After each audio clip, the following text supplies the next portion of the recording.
ونصلی علی رسولہ الکریم اما بعد فاعوذ باللہ من الشیطان الرجیم بسم اللہ الرحمن الرحیم ان اللہ وملائکتہ یصلون علی النبی یا ایہا الذین آمنوا صلوا علیہ وسلموا تسلیما۔ اے شہنشاہ مدینہ الصلاۃ والسلام، زینت عرش معلی الصلاۃ والسلام، ربی حبلی امتی کہتے ہوئے پیدا ہوئے، حق نے فرمایا کہ بخشا الصلاۃ والسلام۔ اور میں وہ سنی ہوں جمیل قادری، مرنے کے بعد میرا لاشا بھی کہے گا الصلاۃ والسلام۔ الصلاۃ والسلام علیک یا سیدی یا رسول اللہ وعلی آلک واصحابک یا سیدی یا حبیب اللہ۔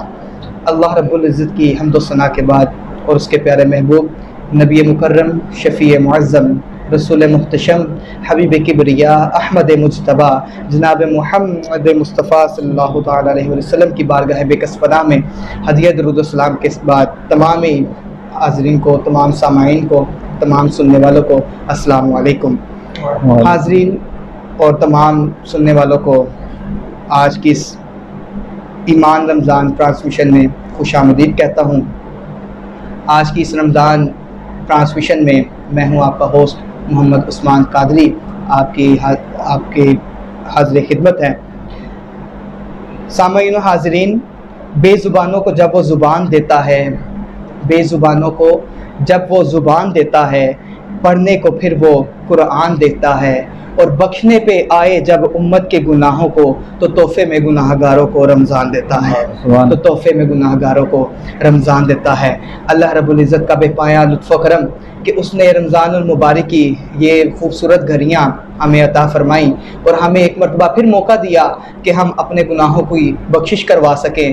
بے شک اللہ رب العزت کی ذات بڑی غفور الرحیم ہے، اور آج اس نے ایک مرتبہ پھر الحمدللہ توفیق عطا فرمائی کہ ہم اس خوبصورت ٹرانسمیشن کو چلائیں، اور الحمدللہ اس بار الحمدللہ اللہ پاک کے فضل و کرم سے ایمان رمضان ٹرانسمیشن کا آغاز ہم نے کر دیا ہے، اور اس کے لیے میں بہت ہی مشکور ہوں ایم یو کیو پروڈکشن کا کہ جن کے تعاون سے آج کی رمضان ٹرانسمیشن ہم نے انعقاد کی۔ دعا ہے رب کائنات اس کو اپنی بارگاہ کے اندر قبول فرمائے۔ اور آج چونکہ الحمدللہ 21 رمضان المبارک ممکنہ طور پہ شب قدر بھی ہے، اور حضرت علی المرتضیٰ شیر خدا کرم اللہ وجہ الکریم کی آپ کی شہادت کا دن بھی ہے، اور انشاءاللہ اس حوالے سے انشاءاللہ ہم پروگرام کا آغاز کریں گے۔ اسی حوالے سے دعا ہے رب کائنات ہمارا پڑھنا اور آپ سب کا سننا اپنی عظیم اور بلند بارگاہ کے اندر قبول فرمائے۔ تو حاضرین اور تمام سامعین، پروگرام کا آغاز کرتے ہیں نعت رسول مقبول صلی اللہ تعالیٰ علیہ وسلم سے۔ اور آج کے اس پروگرام میں ملک پاکستان کا بہت ہی خوبصورت نام، بہت ہی خوبصورت آواز، جو الحمدللہ کسی تعارف کا محتاج نہیں، اللہ رب العزت نے بے پناہ لطف و کرم سے نوازا۔ میری مراد جناب محمد رحمت اللہ چشتی صابری صاحب، آپ ماشاءاللہ پروگرام کی زینت بنے، میں آپ کو دل کی اتھاہ گہرائیوں سے خوش آمدید کہتا ہوں۔ تو نعت کی طرف بڑھتے ہیں۔ رحمت اللہ قادری صاحب، چشتی صابری صاحب نے ہمیں جوائن کیا ہے۔ السلام علیکم۔ وعلیکم السلام۔ آپ کیسے ہیں؟ خیریت سے ہیں؟ کیسا جا رہا ہے رمضان آپ کا؟ اللہ کا شکر۔ جو آپ کیا سنانا چاہیں گے آج ہمیں؟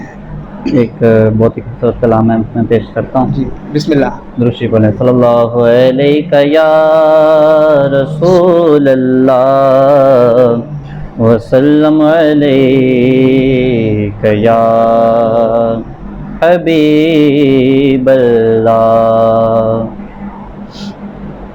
یا نبی نظر کرم ہم پہ خدا را کیجئے، یا نبی نظر کرم ہم پہ خدا را کیجئے، یا نبی نظر کرم، یا نبی نظر کرم ہم پہ خدا را کیجئے، اونچا ہم سب کے نصیبوں کا ستارہ کیجئے، اونچا ہم سب کے نصیبوں کا ستارہ کیجئے یا نبی نظر کرم، روز کہتا ہے قمر یہ آمینہ کے چاند سے، روز کہتا ہے قمر یہ آمینہ کے چاند سے، ٹوٹ کر قدموں میں آؤں، ایک اشارہ کیجئے، ٹوٹ کر قدموں میں آؤں، ایک اشارہ کیجئے یا نبی نظر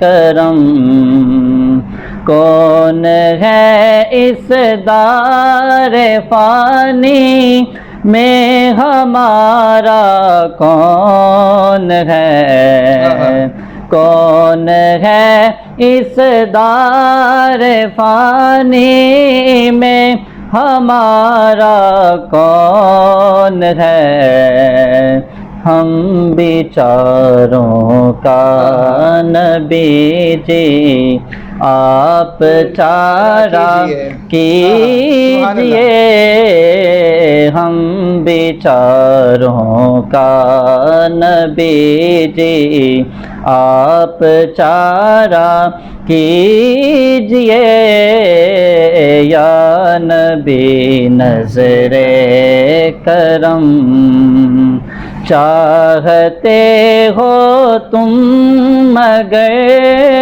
کعبے کا کعبہ دیکھنا، چاہتے ہو تم مگر کعبے کا کعبہ دیکھنا، سبز گنبد کے مکین کا ایک نظارہ کیجئے، مگر کعبے کا کعبہ دیکھنا، سبز گنبد کے مکین کا ایک نظارہ کیجئے، سبز گنبد کے مکین کا ایک نظارہ کیجئے یا نبی نظر کرم، ہم پہ خدا را کیجئے، اونچا ہم سب کے نصیبوں کا ستارہ کیجئے یا نبی نظر کرم۔ ماشاءاللہ جی، سبحان اللہ۔ یہ تو تھے ماشاءاللہ محمد رحمت اللہ چشتی صابری صاحب، جو کہ بہت ہی خوبصورت انداز میں گلہائے عقیدت بارگاہ رسالت مآب صلی اللہ تعالیٰ علیہ وسلم میں پیش فرما رہے تھے، اور ماشاءاللہ بہت ہی خوبصورت انداز میں پیش فرما رہے تھے۔ اور اسی کے ساتھ آج الحمدللہ ہماری ٹرانسمیشن کی رونق حضرت علامہ مولانا قاسم القادری صاحب نے ہمیں جوائن کیا۔ میں آپ کا انتہائی مشکور ہوں کہ آپ نے اپنا قیمتی وقت آج کی اس ٹرانسمیشن کے لیے نکالا، اور میں آپ کو پروگرام میں خوش آمدید کہتا ہوں، اور علامہ صاحب سے انشاءاللہ کوسچنس کریں گے، آپ سے جانیں گے روزے کے متعلق، روزہ کیا ہے، روزے کی جزا کیا ہے، روزہ کس بات کا درس دیتا ہے، تو اس کے بارے میں علامہ صاحب سے انشاءاللہ گفتگو کریں گے۔ السلام علیکم۔ وعلیکم السلام ورحمۃ اللہ وبرکاتہ۔ اللہ تعالیٰ کی ذات پاک بے پایہ لطف و کرم ہے، اور میں مشکور ہوں آپ تمام دوستوں کا، اور خصوصی بالخصوص MUQ پروڈکشن کا، کہ جس کی وساطت سے یہ رمضان کریم کے حوالے سے ٹرانسمیشن کا آغاز کیا گیا۔ اللہ تعالیٰ آپ سب کے علم میں، عمل میں برکتیں عطا فرمائے، اور آپ کی تمام ٹیم کی کاوشوں کو قبول فرمائے۔ آپ نے ایک اچھے سلسلے کا آغاز کیا، اچھی کوشش کا آغاز کیا ہے، تو اس میں کوئی شک نہیں ہے کہ عثمان بھائی کہ آپ دیکھتے ہیں رمضان المبارک ہے جی جی تو نمازوں کے اندر پورے ہفتے کے اندر ایک دن آتا ہے جمعۃ المبارک کا، جی بے شک جسے خاص کیا گیا، بے شک اور جمعۃ المبارک کے اندر جمعے کی نماز ہے بے شک جس کی وجہ سے اسے خاص کیا گیا، بے شک ٹھیک ہے. اور جمعے کی نماز اور ظہر کی نماز جی جی عام روٹین میں دیکھیں کہ ظہر کے وقت میں جمعے کا ٹائم ہے، بے شک جمعے کے وقت میں ظہر کا ٹائم ہے، بے شک. دونوں نمازوں کا وقت ایک ہی ہے. ایک ہی ہے جمعہ تو خاص الخاص تھا، بے شک اس کی رکھتے زیادہ ہے، زیادہ ہے لیکن اس کے فرائض اللہ تعالیٰ نے کم کر دیا. کم کر ظہر کے فرائض کتنے ہیں؟ 4 ہیں. چار ظہر کے چار 4 فرائض رکھے، اور جمعے کے اللہ تبارک و تعالیٰ نے 2 فرائض رکھے. بے شک کیوں رکھے؟ کہ وہ چاہتا ہے اس امت کو، اس قوم کو کسی طریقے سے معاف کر دے، بخش دے. بے شک بے شک سبحان اللہ چلو آیا بھی ہفتے کے بعد، اور اس کے فرائض بھی اللہ نے کم کر دیے. کم کر دیا ساتھ اللہ تعالیٰ نے اس کے ساتھ ایک خطبہ جوڑ دیا، علم کی ایک مجلس جوڑ دی، مجلس چھوڑ دیا. اور بے اسی علم کا آغاز آپ نے کیا کہ اس علم کو آگے پہنچایا جائے. بے شک تو یقیناً یہ خوش آئند ہے، کیونکہ جمعہ کو فضیلت ہی اسی وجہ سے ہے. بے شک ہمارے لوگ کیا کرتے ہیں کہ ہم محروم رہ جاتے ہیں اسی وجہ سے کہ ہم آگے چل نہیں پاتے. اس کی ریزن یہ ہے کہ ہم نے جمعے کو بھی ایک عام نماز کی طرح فرض لے لیا. فرض ہے ہم صرف 2 رکعت نماز جمعہ ادا کرنے کے لیے بھاگ رہے ہوتے ہیں، اور بس فرض مل جائیں اور اسے ادا کریں اور نکل جائیں. نکل جائے. بے شک جمعے کو فضیلت وہ 2 رکعتوں کی وجہ سے نہیں دی اللہ تعالیٰ نے، بلکہ فرائض کم کیے ہیں. اس کی نسبت ہے کہ وہاں پہ ایک علم کی درس گاہ ہوگی، بے شک ایک علم کی نشست ہوگی، جہاں سے آپ کو کچھ سیکھنے کو ملے گا، سیکھنے کو ملے گا. بے شک اور سیکھ کے آپ اپنی عملی دنیا میں جائیں گے، اپنے اوپر پریکٹیکلی اس کا آغاز کریں گے، اسے اپنے اوپر لاگو کریں گے، تو کیا ہوگا؟ سوسائٹی میں، معاشرے میں ایک امن و امان کی صورتحال کریٹ ہو جائے گی. کریٹ ہو جائے گی. لوگوں کو اوپر جو آپ فلاح سیکھ کے آئیں گے اس کا استعمال کریں گے. بے شک آپ دیکھیں کہ آپ روٹین میں آتے ہیں تو نمازیں 5 فرض کی، جی ٹھیک ہے، آپ اس دین کا درس دے رہے ہیں جس نے 5 نمازیں فرض کی. اس کے پیچھے بھی ایک لوجک ہے. پھر افضل کس کو دیا؟ آپ کے محلے کی مسجد کو، محلے کی مسجد جو آپ کے گھر کے قریب ہے. قریب اس میں بھی ایک درس ہے کہ آپ 5 وقت، آپ کسی آفس میں رہتے ہیں، جاب کرتے ہیں، تو آپ جو آفس کے اوقات کی نمازیں ہیں آفس کے پاس والی مسجد میں پڑھیں گے، پڑھیں گے. بے شک اپنے کولیگز کے ساتھ پڑھیں گے بے شک جن کے ساتھ آپ کو اٹھنا بیٹھنا ہے. بے شک ٹھیک ہے، آپ جو نمازیں آپ کے گھر کے اوقات میں آتی ہیں آپ گھر کے پاس والی مسجد میں پڑھیں گے. وہاں پہ کون لوگ ہوں گے؟ آپ کے ہمسائے ہوں گے، بے شک آپ کے عزیز و اقارب ہوں گے، آپ کے قریبی جو آپ کے گھر کے پاس ہیں وہ لوگ ہوں گے. تو کیا ہوگا؟ آپ 5 وقت جب اپنے قریبی لوگوں کو ملیں گے، ان کے ساتھ نماز پڑھیں گے، ان سے ملاقات ہوگی، ان سے مصافحہ ہوگا. جی جی تو صحابہ کرام کا طریقہ کیا رہا کہ ایک شخص اگر نماز میں نہیں آتا تھا نا، ایک نماز میں نہیں آتا تھا، تو آپ کو پریشانی لاحق ہوتی تھی کہ یار خیر تو ہے، جی جی کوئی مسئلہ تو پریشانی تو نہیں آ گئی، کوئی بیمار تو نہیں ہو گیا، تو اس کا پتہ ہی لے لیں. اچھا ایک میں نہیں آیا، دوسری میں نہیں آیا، تیسری میں نہیں آیا، تو صحابہ اکٹھے ہو کے اس کے گھر چلے جاتے تھے. بے شک اگر بیمار تھا تو خیریت معلوم کرنے، اگر کوئی بیمار پڑ گیا تو اس کی دوائی دارو کا انتظام کرنا، جو بھی اس کی ضروریات ہیں اسے پورا کرنے کی کوشش کرنا.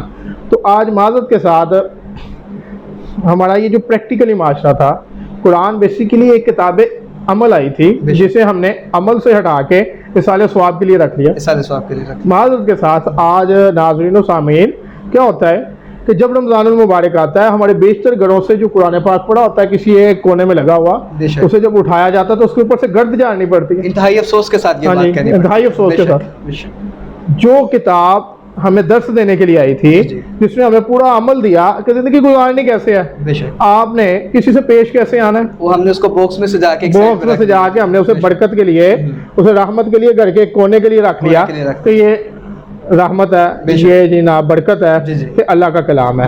تو اس کے کچھ تقاضے بھی ہیں، بے شک وہ تقاضے ہم نے چھوڑ دیے، ہم نے اسے اپنی عملی زندگی سے بھی اتار دیا. ہم نے اسے کھولنا اور پڑھنا بھی، اگر ہم اسے پڑھتے ہیں تو صرف اصالہ ثواب کی حد تک. اصالہ ثواب کی حد تک. اچھا کتنے لوگ ہیں ہم میں سے جو روزانہ ایک دہیا کر لیں گے؟ یار اگر آج تک نہیں کیا تو آج سے کر لیں ایک دہیا، کہ ہم کیا کریں گے یار، 1 رکوع پڑھیں گے لیکن پڑھیں گے قرآن پاک کو ترجمے کے ساتھ. اچھا اگر مسند تفسیر مل جائے تو چلو یار 2 آیت پڑھ لیں گے ڈیلی، ان کی ترجمہ بھی پڑھیں گے ان کا، اور ان کی تفسیر بھی پڑھیں گے. تو کتنا احسن ہو جائے گا، کہ معاشرے کے اندر کتنا بیگار ہے. آج بھائی بھائی کو کھانے کو پڑ رہا ہے, بے شک میاں بیوی کے اندر تمیز نہیں رہی, تمیز بیوی بچوں کے اندر تمیز نہیں رہی, ہمیں بولنے سہنے کا طریقہ نہیں رہا, برداشت بالکل ختم ہو چکی ہے. 1-1 روپے کے اوپر قتل ہو رہے ہیں, آج قتل و غارت گری ہو رہی ہے. ہم کہنے کے لیے کیا ہوتا ہے, کوئی کہتا ہے جناب میں گدائے داتا علی جوہری ہوں, میں فلاں نمبردار ہوں, میں میاں صاحب ہوں, میں بٹ صاحب ہیں. ہمیں اپنی ذات کے اسیر اتنے کو بن چکے ہیں جس کی انتہا کوئی نہیں ہے. تو قرآن اور یہ عمل کا آغاز اپنی ذات کی نفی سے ہوتا ہے. بے شک یہ جو راستہ ہے نا جو اللہ تعالیٰ نے دیا, یہ اپنی ذات کی نفی اور دوسروں کی ذات کو قبول کرنا ہے. تو میں کچھ نہیں ہوں, میں کچھ نہیں ہوں, سامنے والا یہ بڑی بلا چیز ہے. بے شک ہو سکتا ہے اس کی اللہ کے ساتھ کتنی لو ہے, میں اس کے اوپر بولنے جا رہا ہوں, میں اسے باں باں کرنے لگا ہوں, میں اس کا لحاظ نہیں کر رہا, تو کیا ہوگا؟ اللہ تعالیٰ نے میری شاید پکڑ اسی سے کر لی. اسی سے کر لی. تو جب یہ لو میری قرآن کے ساتھ لگے گی تو میں پھر لوگوں کے ساتھ تمیز سے پیش آؤں گا. میں اے سی والی ٹھنڈی گاڑی میں جا رہا ہوں, جی جی ٹھیک ہے, رکشے والے نے ذرا سے بھی ٹرن دی, غلط ٹرن لیا, میں شیشہ نیچے کر کے اس کے ساتھ شروع ہو گیا. یار مجھے یہ احساس ہونا چاہیے کہ اگر میں اسی والی گاڑی میں بھی جا رہا ہوں تو مجھے اللہ تعالیٰ نے ایک نعمت دی ہے, میں اپنی مرضی کے ٹمپریچر میں سفر کر رہا ہوں. میرا معاملہ اور ہے جو بیچارہ رکشہ چلا رہا ہے, وہ صبح سے شام تک مزدوری کر رہا ہے, اس کا کام یہ ہے. اور جن لوگوں کے ساتھ وہ مزدوری کر رہا ہے, اللہ ماشاء اللہ مزدور طبقہ کوئی اتنا باشعور طبقہ نہیں ہے. اللہ تعالیٰ نے انہیں بھی ایک اچھا انسان بنایا. اب کسی کی لو کتنی ہے وہ جانتا ہے یا اس کا مالک جانتا ہے, ٹھیک ہے. تو وہ جو بندہ عام روٹین میں رکشہ چلا رہا ہے, موٹر سائیکل پہ روزہ رکھا ہوا, اور اتنی گرمی میں اس کا دماغ پہلے ہی ہلا ہوتا ہے بیچارے کا, اتنی گرمی کے ساتھ اس بیچارے کو اپنے آپ کی ہوش نہیں ہوتی. اوپر سے ہم 1 سیکنڈ کے لیے برداشت نہیں کرتے, شیشہ نیچے کر کے اسے بابا شروع کر دیتے. روزہ بھی ہمیں اسی چیز کا درس دیتا ہے. میں وہ اصل میں آپ کا وہ جو موضوع تھا نا, میں آپ ہی اسی طرف رہا ہوں, میں نے شروع ادھر سے کیا. تو کہ روزہ بیسیکلی روزہ ایک تقوی کا نام ہے, تقوی کا نام ہے, ٹھیک ہے. اللہ تعالیٰ نے واضح فرمایا کہ مجھے تمہاری بھوک اور پیاس سے کوئی غرض نہیں ہے, ٹھیک ہے. تو بھوکا پیاسا, اصل میں بھوکا پیاسا رکھنے کے پیچھے ایک مقصد ہے. جیسے کہ آپ کے محلے کی مسجد کا بھی ایک مقصد ہے کہ آپ نماز پڑھیں, آپ کو ہمسایوں کا پتہ ہو کہ یار کون آ رہا ہے کون نہیں آ رہا, اس کو کوئی تکلیف تو نہیں ہے.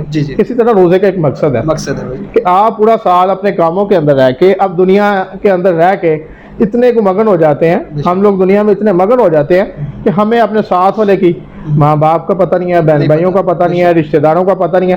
ایک تو آپ کا میکسیمم وقت جو ہے اللہ تعالیٰ وہ اسپینڈ کرتا ہے گھر کے اندر.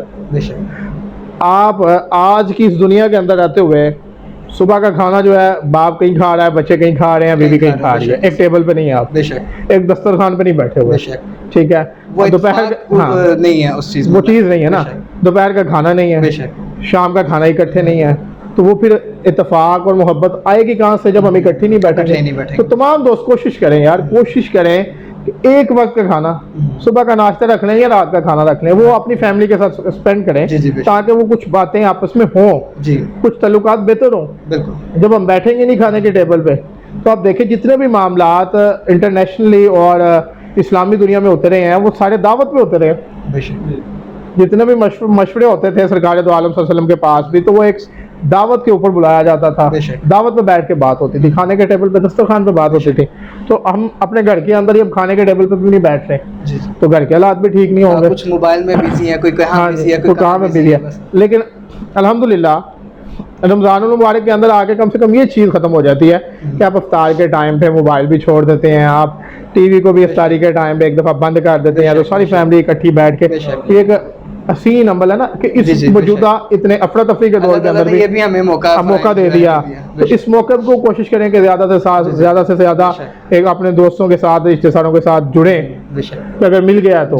دوسرا رمضان درس دیتا ہے تقوی کا. تقوی کیا ہے؟ پرہیزگاری. اچھا, روزے کے 3 مطلب ہیں میرے مطابق. اچھا آپ کوئی اختلاف بھی کر سکتا ہے لیکن میں سمجھانے کے لیے 3 مطلب لے رہا ہوں. ایک کیا ہے؟ صبر, دوسرا ہے شکر, اور تیسرا ہے پرہیزگاری. ٹھیک ہے. اب خالی صبر کیا کرنا ہے بھوک اور پیاس سے؟ یار آپ کے سر کے بالوں سے لے کے پاؤں کے ناخن تک روزہ ہے. اچھا آپ کو بھوکا رکھنے کے پیچھے بھی رب کائنات کا ایک مقصد ہے. وہ مقصد کیا ہے کہ جتنے امت میں لوگ بھوکے سوتے ہیں تمہیں ان کی بھوک کا احساس پیدا ہو.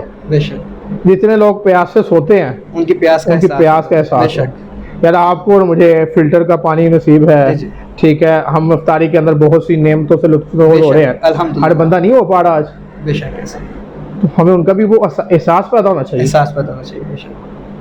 لیکن لوگوں نے آج روزے کا اصل مطلب بلا دیا ہے, صرف بھوک پیاس یاد رہ گئی ہے. صرف بھوک پیاس یاد رہ گئی ہے. اور یہاں تک کہ ہم روزہ رکھ کے بھی وہی بتا رہا ہوں کہ ہم روڈ پہ ہیں تو ہمیں بولنے کے لہجے کا نہیں پتہ, ہم پڑھ رہے ہیں ایک دوسرے کو پڑھ رہے ہیں, ہم کاروباری معاملات میں بیٹھے ہوئے ہیں تو ہم ایک دوسرے کو کھانے کو پڑھ رہے ہیں. اور جونیئر نے کوئی غلطی کر دی تو میں کہتا ہوں بس میں ہی ہوں, تم نے یہ کیا تو کیا کیوں بھائی. روزہ صبر کا درس دیتا ہے, ٹھیک ہے. پریکٹیکل جو ہے وہ سرکار دو عالم صلی اللہ علیہ وسلم کی ذات پاک ہے.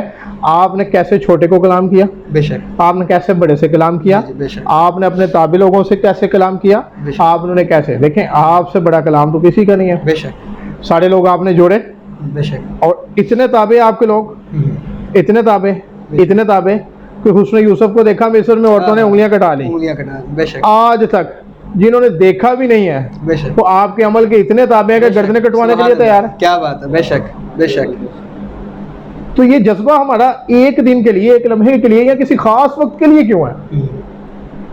آج جب کوئی اسپیشل ڈیز آ جاتے ہیں ہم بھی تبھی مسجدوں کا رخ کرتے ہیں, رمضان مبارک میں مسجدوں کا رخ کرتے ہیں. اور بڑے افسوس کے ساتھ یہ بات کہنی پڑتی ہے رمضان المبارک میں بھی صرف 10 دن بخوشی مسجد کی طرف جائیں گے, ادروائز آپ دوسرے یا تیسرے دن دیکھ لیں تراویحوں میں بھی تعداد. آپ دیکھیں صحابہ کرام رضی اللہ تعالیٰ عنہ کا طریقہ, سرکار دو عالم صلی اللہ علیہ وسلم کا طریقہ, جب رمضان کے آخری ایام رہ جاتے تو آپ پہ پریشانی کے عالم طاری ہوتے ہیں کہ رمضان جا رہا ہے بے شک. اور ہمارا عالم کیا, ہم تو وہ رمضان جانے کی خوشیاں منا رہے ہوتے ہیں. بھی فرمایا نا کہ اگر لوگ رمضان کی اہمیت کو سمجھ جاتے تو لوگ چاہتے ہیں کہ یہ پورا سال ہی رمضان ہو, پورا سال ہی رمضان ہے. اللہ تعالیٰ نے دیکھے نا, اللہ تعالیٰ نے نیکیوں کے دروازے کھول دیے ہیں. بے شک. دیکھیں اللہ تعالیٰ نے ایک ایسی کمیٹی آپ کو دے دی, ایسی کمیٹی دے دی کہ آپ نے 1 روپیہ دینا ہے, میں نے 70 روپیہ آپ کو واپس کرنے ہیں. اچھا اگر آپ قرآن کی تلاوت کر رہے ہیں تو سرکار نے پہلے فرمایا کہ 1 حرف کی 10 نیکیاں ہیں. بے شک.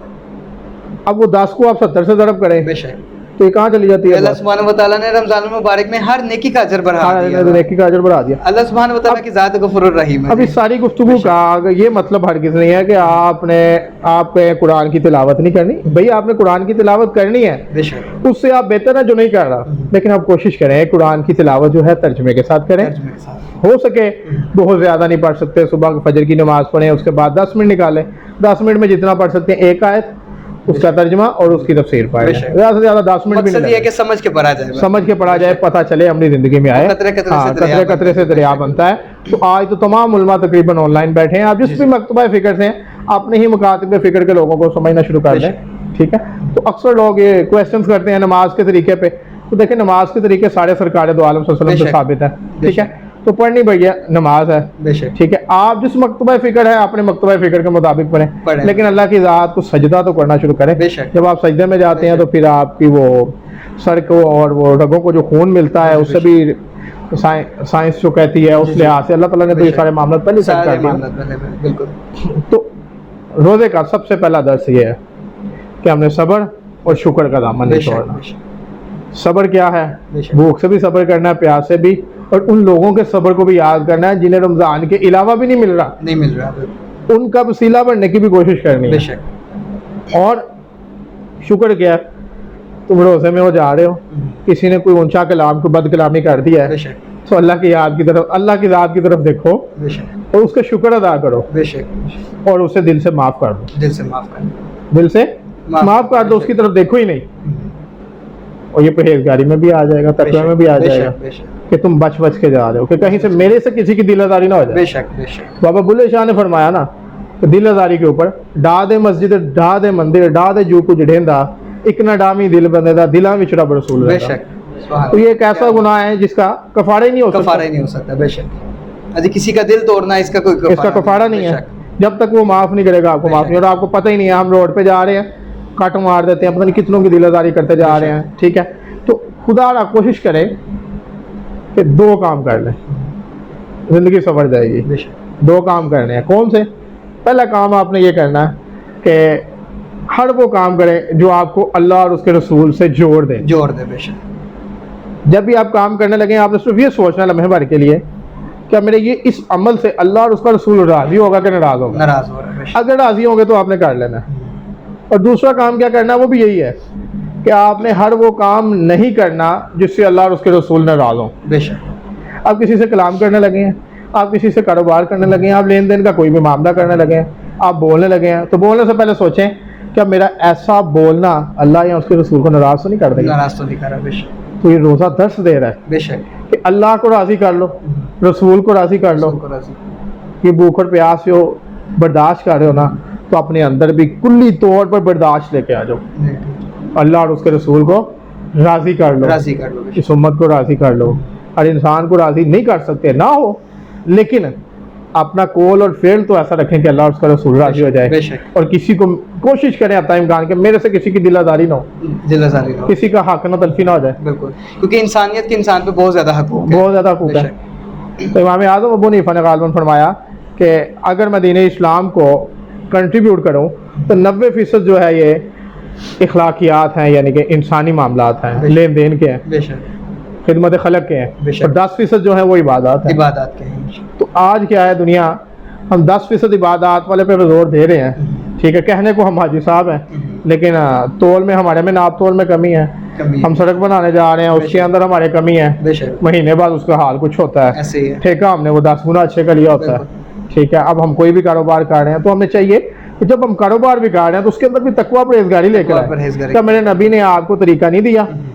جب ملک شام آپ اماں ختیجہ رضی اللہ تعالیٰ عنہ کی کھجوریں لے کے نکلے ہیں پہلی تجارت لے کے, تو آپ نے ان کھجوروں کو ڈیوائڈ کیا. ٹھیک ہے, آپ نے درجہ اول, درجہ دوم, درجہ سوم ساری کھجوریں علیحدہ کی. آپ کے ساتھ جتنے بھی تاجر آئے سارے کہنے لگے کہ آپ کیا کر رہے ہیں, اس طرح تو ہم نقصان اٹھائیں گے, ہم کیا کر رہے ہیں اچھی بری کٹھی بیچی جا رہے ہیں. آپ نے فرمایا جو میں کر رہا ہوں مجھے کرنے دو. تو تاریخ گواہ ہے کہ سب سے زیادہ نفع اور تمام متفق ہیں آپ سرکار دو عالم صلی اللہ علیہ وسلم کو لے کے گھر لوٹے. اور آپ نے تجارت کا ایک احسن طریقہ دیا. کیا ہوتا ہے, آپ جب اچھے طریقے سے, آپ پرہیزگاری کے ساتھ, آپ تقوی کے ساتھ, آپ سچ اور دیانتداری کے ساتھ, آپ صبر اور شکر کا دامن پکڑے ہوئے جب اپنا کوئی بھی کاروبار کر رہے ہیں تو آپ اس کے اندر کسی کی دل آزاری نہیں کر رہے, کسی کی حق تلفی نہیں کر رہے, اور مکمل ایمانداری کے ساتھ کر رہے ہیں, تو آپ کا مارکیٹ کے اندر ایک نام اور ایک معیار پیدا ہو جاتا ہے. لوگ آپ کی طرف رجوع کرنا شروع کر دیتے ہیں. شروع میں مشکلات آئیں گی, پریشانیاں بھی آئیں گی, لیکن آپ نے گھبرانا نہیں ہے, کیونکہ اللہ کی ذات آپ کی مددگار ہے. جب آپ کا رجوع اللہ کے ساتھ ہے تو کوئی آپ کو نہیں روک سکتا, کوئی آپ کو نہیں پکڑ سکتا. تو اللہ تعالیٰ سے دعا ہے, پروگرام چلتے رہیں گے انشاءاللہ, گفتگو چلتے رہے گی. تو اللہ تعالیٰ ہمیں علم میں اور عمل میں برکت عطا فرمائے, اور ہمیں حقیقی معنوں میں عمل کرنے کی توفیق عطا فرمائے. ایک فقیر سے کسی نے پوچھا کہ یہ ولایت کا راستہ, فقیری کا راستہ, اس نے کہا ایک بتاؤں گا. اس نے کہا کہ سب سے پہلی ولایت کی سیڑھی جو ہے وہ یہ ہے کہ اپنی ذات کی نفی ہے. بے شک, پہلے خود کو انسان دیکھے پھر دوسرے کی. اپنی ذات کی نفی ہے. ہم تو ذات کے اسیر بڑے ہیں یار. میرا نام, اب میں کہوں کہ جناب پروفیسر حضرت علامہ میاں قاسم القادری, جناب عثمان صاحب نے تو میرا نام ہی ٹھیک نہیں لیا, انہوں نے ساتھ پروفیسر نہیں لگایا, یا انہوں نے ساتھ علامہ نہیں لگایا, یا انہوں نے ساتھ قادری نہیں لگایا, تو میں نے تو دوبارہ ان کے پروگرام پہ نہیں آنا. یا میرے چچے کے بیٹے نے میرے سے سلام نہیں لیا تو میں نے چچے سے سلام نہیں لینا, میں تو بڑا ذات کا اسیر ہوں. ٹھیک ہے, تو مجھے فلاں رشتے دار نے گھر نہیں تھا بلایا, میں نے اسے اپنے گھر نہیں بلانا, تو یہ تو ذات کی نفی نہیں ہے نا. ہم تو آکڑ میں بیٹھے ہوئے ہیں, ہم کس چیز کی اکڑ ہے؟ پہلے اپنی ذات کی نفی کریں, پہلے اپنی ذات کی نفی کریں, خود میں عاجزی اختیار کریں. دیکھیں جب سرکار دو عالم صلی اللہ علیہ وسلم معراج شریف پہ گئے ہیں تو آپ نے کیا رب کائنات کو فرمایا؟ اللہ مسکرائے, فرمایا کہ حبیب تو میرے پاس آیا ہے. جب ایک دوست کے پاس آتا ہے تو کوئی نہ کوئی تحفہ لے کے آتا ہے, تو سونے منمونے نبی تو میرے لیے کیا لایا؟ آپ نے فرمایا رب کائنات وہ چیز لے کے آؤں جو تیری خدائی میں بھی نہیں ہے. اب رب کائنات مسکرا رہے ہیں, کیا سونے ایسی کون سی چیز ہے جو میری خدائی میں نہیں ہے؟ آپ نے فرمایا رب کائنات میں عاجزی اور میں جھک گیا تیرے آگے, تو نے کس کے آگے جھکنا؟ تو ہم جن کی امت ہیں وہ درس میں یہ دے رہے ہیں. اب مانتے بھی ہیں, ہم سنتے بھی ہیں, ہم پڑھتے بھی ہیں, ہم کہہ رہے ہیں, لیکن ہم عملاً نہیں لے کے آئے. جب تک ہم عملاً نہیں لے کے آئیں گے ہماری نہ دنیا سنور سکتی ہے نہ آخرت سنور. بے شک عملاً ایک اور بات ہے, اور ماننا یا سننا, اور یہ سارا روزے کا درس ہے. بے شک اللہ تعالیٰ نے رمضان بیسکلی دیا اس وجہ سے ہے کہ آپ انسان جو ہے نا 11 مہینے کاروبار میں اپنے دنیاوی معاملات میں الجھا رہے گا, چلو ایک مہینہ ایسا دے دو کہ پورا مہینہ میری طرف رجوع کرے, میرے معاملات کو دیکھے. جب وقت زیادہ ہے, لوگ مسجد میں بھی زیادہ جاتے ہیں, سنتے بھی زیادہ ہیں, شاید کوئی چیزیں ان کے نا ذہن میں پڑتی رہے. چل یار 30 دن ایک چیز اس کے کانوں میں پڑ رہی ہے, قرآن کی صورت میں پڑھ رہی ہے, احادیث پاک کی صورت میں پڑھ رہی ہے, کلام کی صورت میں پڑھ رہی ہے, تراویح کی صورت میں ہے, تو درس قرآن کی صورت میں ہے, درس حدیث کی صورت میں ہے. آج دیکھیں نا مساجد کے اندر, اکثر مساجد کے اندر فجر کی نماز کے بعد ترجمہ پڑھا جا رہا ہوتا ہے. تو کیا یار ویسے نہیں بھی اگر پڑھ سکتے تو ان کے کانوں میں پڑھتا رہے گا, تو کچھ نہ کچھ سیکھتے رہیں گے یار, ان کی عملی زندگی میں آ جائے گا. اسی طریقے سے انہیں بخش دوں بس. اللہ چاہتا ہے کسی طریقے سے نہ اس امت کو میں چھوڑ دوں. سبحانہ وتعالیٰ نے بہانے دیے ہیں, لیکن ہم ایسے ہیں, ہم ان بہانوں کو لینے کے لیے تیار نہیں ہیں. بے شک نفسا نفسی کا عالم ہے. جی بہت خوبصورت ماشاءاللہ گفتگو حضرت علامہ مولانا قاسم القادری صاحب ماشاءاللہ روزے کے متعلق بہت ہی خوبصورت گفتگو آپ نے فرمائی, اور بیسیکلی ہمیں یہ چیزیں سمجھائیں کہ روزہ کس چیز کا نام ہے, روزہ ہمیں کیا سکھاتا ہے, روزہ ہمیں کس چیز کا درس دیتا ہے. تو آئیے اسی کے ساتھ پروگرام میں پھر سے ایک مرتبہ ہدیہ منقبت انشاءاللہ پیش کرتے ہیں. چونکہ حضرت علی المرتضیٰ شیر خدا کرم اللہ وجہ الکریم آپ کی شہادت کا دن بھی ہے, تو میں محمد قادری رحمۃ اللہ چشتی صابری صاحب سے آپ سے درخواست پھر سے کروں گا کہ آپ ایک خوبصورت منقبت حضرت مولا علی کی شان میں جو ہے کہ وہ پروگرام میں شامل کریں. جی صلی اللہ علیہ یا رسول اللہ وسلم علیہ یا حبیب اللہ. علی ورگا زمانے تے کوئی پیر وکھا مینو, علی ورگا زمانے تے کوئی پیر وکھا مینو. علی باج محمد دا, علی باج محمد دا کوئی ویر وکھا مینو, علی ورگا زمانے تے کوئی پیر وکھا مینو.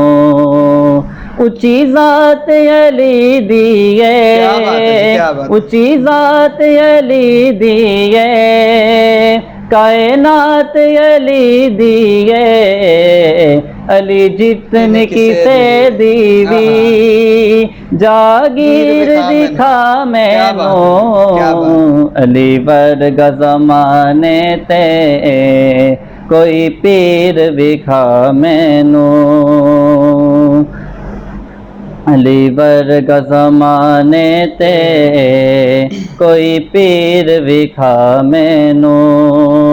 کعبے چ ولادت ہے, مسجد چ شہادت ہے, کعبے چ ولادت ہے, مسجد چ شہادت ہے, اوندے ورگی دنیا تے تو کیر دکھا مینو, علی ورگا زمانے تے کوئی پیر وکھا مینو. علی باج محمد دا, علی باج محمد دا کوئی ویر وکھا مینو, علی ورگا زمانے تے کوئی پیر وکھا مینو. سبحان اللہ جی, سبحان اللہ. یہ تو تھے محمد رحمۃ اللہ چشتی صابری صاحب, جو کہ بہت ہی خوبصورت انداز میں مولا کائنات حضرت علی المرتضیٰ شیر خدا کرم اللہ وجہ الکریم آپ کی بارگاہ میں ہدیہ منقبت کا نذرانہ پیش فرما رہے تھے. اور اسی کے ساتھ انشاءاللہ علامہ صاحب کے ساتھ گفتگو کریں گے کہ حضرت علی المرتضیٰ شیر خدا کرم اللہ وجہ الکریم آپ کی شہادت کا دن بھی ہے, اور اسی حوالے سے کچھ روشنی اس پہرے میں ڈالیے گا. جی عثمان بھائی, تو آپ کا سوال تھا اگلا کہ مولا کائنات حضرت علی کرم اللہ وجہ الکریم کے لیے. تو کیونکہ پروگرام بھی ماشاءاللہ ہمارا اختتام کی جانب ہے, 21 رمضان المبارک بھی ہے ماشاءاللہ. بچے نے کلام بھی بہت اچھا پڑھا, تو میں اسی کلام کی مناسبت سے آغاز کرتا ہوں گفتگو کا. تو انشاءاللہ آگے 23 رمضان المبارک بھی آ رہا ہے, تو نیکسٹ ہمارا 23 رمضان المبارک بھی ہے. تو ہم انشاءاللہ مولا کائنات رضی اللہ تعالیٰ عنہ کی شہادت کو پورا کریں گے 23 رمضان پہ. تو آگے پھر ہمارا پروگرام انشاءاللہ 27ویں کے حوالے سے چلتا رہے گا. تو دوستو بھائیو بزرگوں, سرکار دو عالم صلی اللہ علیہ وآلہ وسلم نے بے شمار حدیثیں مولا علی رضی اللہ تعالیٰ عنہ کی شان اقدس میں بیان کی ہیں. تو آپ صلی اللہ علیہ وسلم نے فرمایا کہ علی تیرا درجہ میرے ساتھ ہارون کی طرح, جیسے موسیٰ علیہ السلام کے ساتھ حضرت ہارون علیہ السلام تھے، ان کے بھائی بھی تھے اور نبی بھی تھے، لیکن فرق یہ ہے کہ موسیٰ کے ساتھ ہارون نبی تھے اور ان پہ ذمہ داریاں نبی والی تھیں۔ علی تیرے پہ بھی ذمہ داریاں اسی طرح ہوں گی، لیکن تو نبی نہیں ہوگا، کیونکہ میرے بعد کوئی نبی نہیں ہے نا، آپ نبی آخر الزماں ہیں، تو آپ کی نبی آخر الزماں کا کوئی انکار کرے گا تو سیدھا سیدھا ہی فارغ ہو جائے گا۔ تو آپ نے مقام و مرتبہ نبی کی طرح دیتے ہوئے، یعنی کہ آپ کو منصب ذمہ داری نبی کی طرح کی دے دی، لیکن اعلان نبوت نہیں کر سکتے، نبی نہیں بنایا، کیونکہ نبی کسی کو بنا نہیں سکتے۔ تو آپ نے اتنا احسن جملہ مولا علی رضی اللہ تعالیٰ عنہ کے بارے میں ارشاد فرمایا، پھر آپ وہ رشتہ معاہدہ اٹھا لیں۔ تو یہ وہ مقامات ہیں، یہ وہ گفتگو ہے سرکار دو عالم صلی اللہ علیہ وسلم کی جو مولا کائنات کے علاوہ کسی اور کے لیے آپ نے بیان نہیں فرمائی۔ ہر ایک کا مقام و مرتبہ اپنی جگہ ہے، لیکن کیونکہ آج ہمارا موضوع ہی مولا کائنات ہے تو ہم اسپیسیفک اسی کو بیان کریں گے۔ تو رشتہ معاہدہ کے اوپر تمام انصار اور مہاجرین کو جب آپ نے بھائی بھائی بنا دیا تو رہ گئی جناب مولا کائنات مولا علی شیر خدا رضی اللہ تعالیٰ عنہ کی باری۔ تو جب آپ کی باری آئی تو آپ نے فرمایا کہ سرکار سارے بھائی بھائی بن گئے تو میں تو اکیلا رہ گیا۔ آپ نے فرمایا علی تو کیوں پریشان ہوتا ہے، تو میرا بھائی ہے۔ کیا بات ہے، سبحان اللہ۔ تو سرکار نے علی کو اپنا بھائی بنا اپنا دیا۔ بھائی بنا دیا، بے شک۔ حضرت علی نے پوری حیات طیبہ کے اندر، اپنی حیات مبارکہ کے اندر، ٹھیک ہے، کبھی یہ نہیں کہا کہ آپ میرے بھائی ہیں۔ آپ نے ہمیشہ رویہ غلامانہ اختیار کیا کہ میں جیسے آپ کا غلام ہوں، آپ میرے آقا و مولا ہیں، اور آپ نے ہمیشہ مولا کائنات کو یوں پروموٹ کیا کہ آپ میرے بھائی ہیں۔ تو یہ مقام حضرت علی نے نہیں لیا، چھینا نہیں گیا کسی طریقے سے بھی نہیں، سرکار نے خود اپنی رضا کے ساتھ، اپنی خوشی کے ساتھ تحفہ کیا ہے، دیا ہے، اور علی نے بھی بھائی ہونے کا حق ہمیشہ ادا کیا۔ دیکھیں نا بچوں میں 7 سال کا چھوٹا سا بچہ کیا پتا ہوتا ہے، روایات میں آتا ہے کہ سب سے پہلے آپ اسلام لے کے آ رہے ہیں۔ بچوں میں حضرت علی المرتضیٰ شیر خدا۔ دیکھیں جس وقت بچے کھیل کود کی عمر میں ہوتے ہیں آپ اسلام لے کے آ رہے ہیں، ٹھیک ہے۔ اور اس کے بعد آپ کو شجاعت علی پہ ایک بات بتاتا ہوں، اللہ کرے کہ یہ سارے ہضم کر جائیں، جنگ کا موقع آتا ہے تو حضرت علی ذرا سے نا تلوار نکالتے ہوئے سرکار دو عالم صلی اللہ علیہ وسلم کی طرف متوجہ ہوتے ہیں، تو آپ فرماتے ہیں کہ سرکار ایک بات پوچھو۔ آپ فرماتے ہیں جی علی پوچھئے۔ تو علی پوچھتے ہیں کہ مولا کیا آج اپنے خدا سے آپ یہ نہیں کہتے کہ آپ کے اور خدا کے جتنے دشمن ہیں سارے ہی آج پیدا کر دے، اور علی ایک طرف سے شروع ہو اور دوسری طرف جاتا جاتا ان کی گردنیں کاٹتا کاٹتا آخری تک پہنچ جائے اور ایک بھی دشمن باقی نہ رہے اور علی کو پسینہ بھی نہ آئے، تو مجھے علی نہ کہنا۔ کیا بات ہے، کیا بات ہے، کیا کہتے ہیں، کیا کہتے ہیں، یہ تو علی ہے، بے شک، یہ مقام علی ہے۔ پھر ایک روایت، ایک واقعہ جناب مولا علی شیر خدا کا، اپنے تو اپنے اللہ جب نوازنے پہ آتا ہے نا تو پھر گھر کی بات ہے، اس گھر کی بات ہے، اس در کی بات ہے۔ تو پیر سیدنا نصیر الدین نصیر شاہ صاحب فرماتے ہیں صحابہ جو ہیں وہ در والے ہیں، بے شک، ان کا مقام در کی طرح ہے، گھر کی طرح، اور اہل بیت جو ہیں وہ گھر والے ہیں، ان کا مقام گھر کی طرح۔ بے شک جی، کیا بات ہے، کیا کہنے ہیں۔ تو جناب گھر والوں کا مقام اپنا ہے، در والوں کا مقام اپنا ہے، وہ بھی غلام ہے، اور گھر والوں نے بھی ہمیشہ غلامی کا ہی درس غلامی کا درس دیا، بے شک، بے شک، کسی کے مقام کو چھیڑ لیں، ہر اپنی جگہ ایسی بلند و بالا۔ بے شک۔ تو جناب مولا کائنات تشریف فرمائے اپنے گھر میں، حالت فاقے میں ہے، کھایا پیا کچھ نہیں ہے، 3 دن کا فاقہ ہے غالباً، اللہ تعالیٰ کمی کو شمار فرمائے۔ تو ایک فقیر آتا ہے عرب کے اندر، ایک فقیر آتا ہے تو وہ فقیر جاتا ہے، ذرا غور کیجئے گا اس نقطے کے اندر تمام سامعین، مولا کائنات گھر میں ہے، 3 دن کا فاقہ ہے، اور ایک فقیر آ جاتا ہے، اور فقیر جاتا ہے ابو جہل کے پاس۔ کس کے پاس جاتا ہے؟ ابو جہل کے پاس جاتا ہے۔ ابو جہل کون ہے؟ ابو جہل بھی عرب کا ایک سردار ہے، اسلام مخالف ضرور ہے لیکن عرب کے اندر وہ ایک سردار کی حیثیت رکھتا تھا، لیکن کیونکہ اس نے جہالت اپنائی اور بے بہا اپنائی تو وہ جاہلوں کا باپ بن گیا۔ ایک نے سچائی اپنائی اور بے پناہ سچائی اپنائی اور اہل بیت سے محبت کی تو وہ سچوں کا باپ صدیق اکبر بن گیا۔ کیا کہہ رہے تھے؟ تو جناب ابو جہل کے پاس وہ جناب فقیر صاحب جاتے ہیں اور جا کے اس کے دروازے پہ دستک دیتے ہیں کہ سنا ہے ابو جہل تو عرب کا سردار ہے، تیرے پاس بڑی مال و دولت ہے، میں بھوکا ہوں، پیاسا ہوں، فاقے میں ہوں، مجھے کچھ دو، میری جھولی بھر دو۔ ابو جہل کہتا ہے موقع مل گیا، آج مجھے موقع مل گیا ہے، علی 3 دن سے فاقے میں ہے، گھر میں کچھ نہیں ہے، آج امتحان لیتا ہوں، آج نعوذ باللہ کوشش کرتا ہوں مولا کائنات کو بظاہر رسوائی دینے کی۔ رسوائی کون دے سکتا ہمیں؟ ان کے صدقے سے تو کائنات چل رہی ہے۔ تو جناب وہ فقیر کو کہتا ہے کہ بھائی عرب کا سردار میں نہیں ہوں، تجھے غلط فہمی ہوئی ہے، عرب کا سردار علی ہے۔ اب کچھ چیزیں اللہ تعالیٰ غیروں کی بھی قبول کرتا ہے۔ جب آپ اپنا سب کچھ تن من دن کی قربانی اللہ کی راہ میں لگا دیتے ہیں، اس کے حبیب کے لیے مر جاتے ہیں، اپنی زندگی اپنی ذات کو ختم کر دیتے ہیں۔ علی نے اسلام کے لیے جب بھی اٹھے، آپ کی تلوار اللہ اور رسول کے لیے اٹھی تو آپ نے کہا میں علی ابن ابی طالب ہوں۔ کہیں فقیر کے لیے کھڑے ہوئے تھے، کہیں یہ نہیں کہا میں علی ابن ابی طالب ہوں، تو کون ہوتا ہے؟ نا نا نا نا نا، وہاں پہ فقیری دکھائی، عاجزی دکھائی، امت کے معاملے میں ہمیشہ عاجزی دکھائی، اسلام کے معاملے میں ہمیشہ عاجزی دکھائی، اللہ اور اس کے حبیب کے معاملے میں اور اس کی کائنات کو دینے کے معاملے میں ہمیشہ سب کچھ بھی قربان کرتے جا رہے ہیں، بانٹی جا رہے ہیں، دئی جا رہے ہیں، دئی جا رہے ہیں، عاجزی دکھائی جا رہے ہیں۔ کہیں نہیں کہا کہ میں علی میں علی میں علی، اور جہاں پہ اسلام کی مخالفت کا وقت آیا تو ڈٹ کے کھڑے ہو گئے کہ میں علی، تو آتا ہے اسلام کے مقابلے میں؟ تو جناب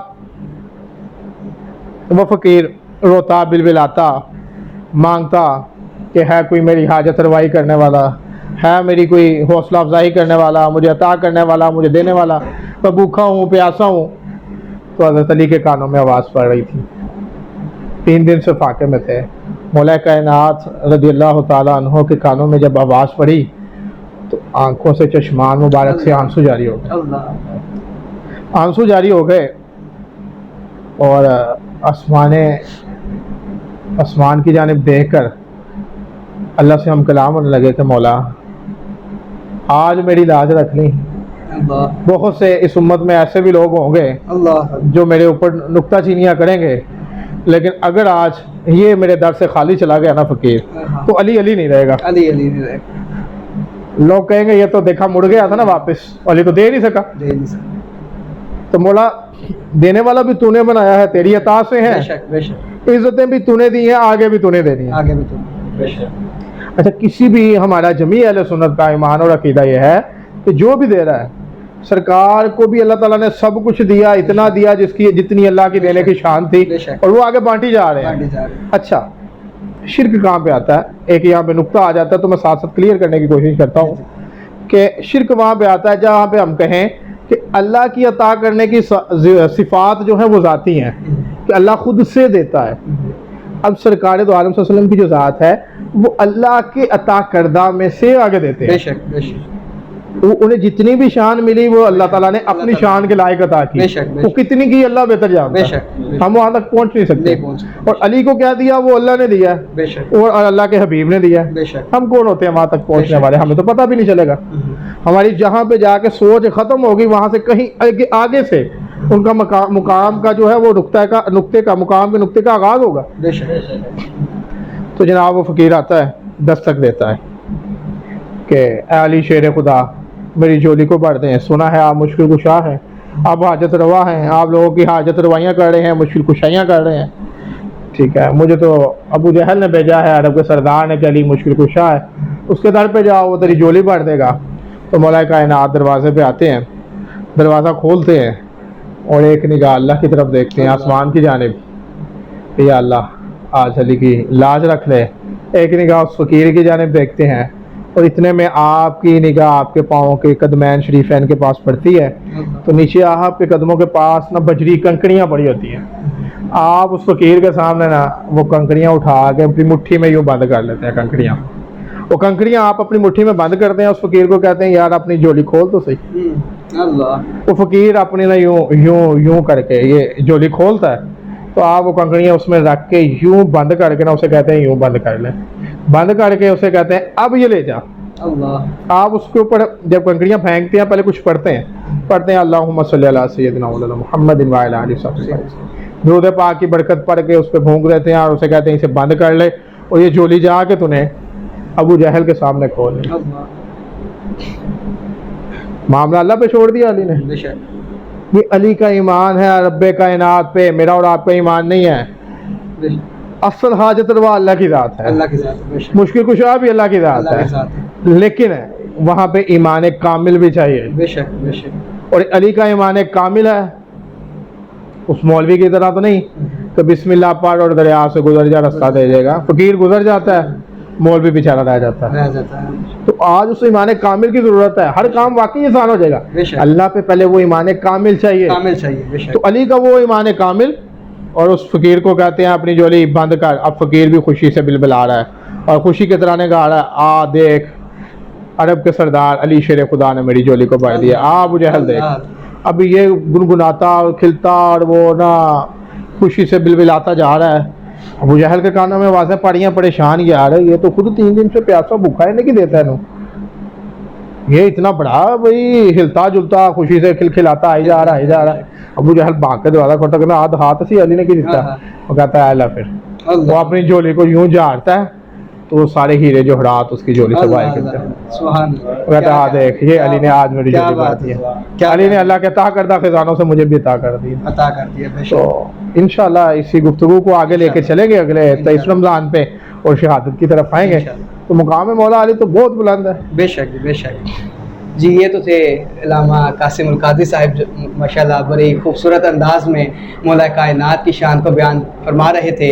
اسی کے ساتھ آج کے اس پروگرام کا اختتام ہوا چاہتا ہے. انشاءاللہ نیکسٹ ٹرانسمیشن میں انشاءاللہ ملاقات ہوگی آپ سب کے ساتھ. اور میں ایک مرتبہ پھر اپنی ٹیم کا شکریہ ادا کرنا چاہوں گا جن کی وسادت سے آج کا یہ پروگرام آپ لوگ دیکھ رہے ہیں. دعا ہے رب کائنات اللہ تعالی ہمیں اسی طرح اس پروگرام کو مزید آگے لے کے جانے کی توفیق عطا فرمائے اور اس میں مزید برکت عطا فرمائے. وآخر دعواہم ان الحمدللہ رب العالمین.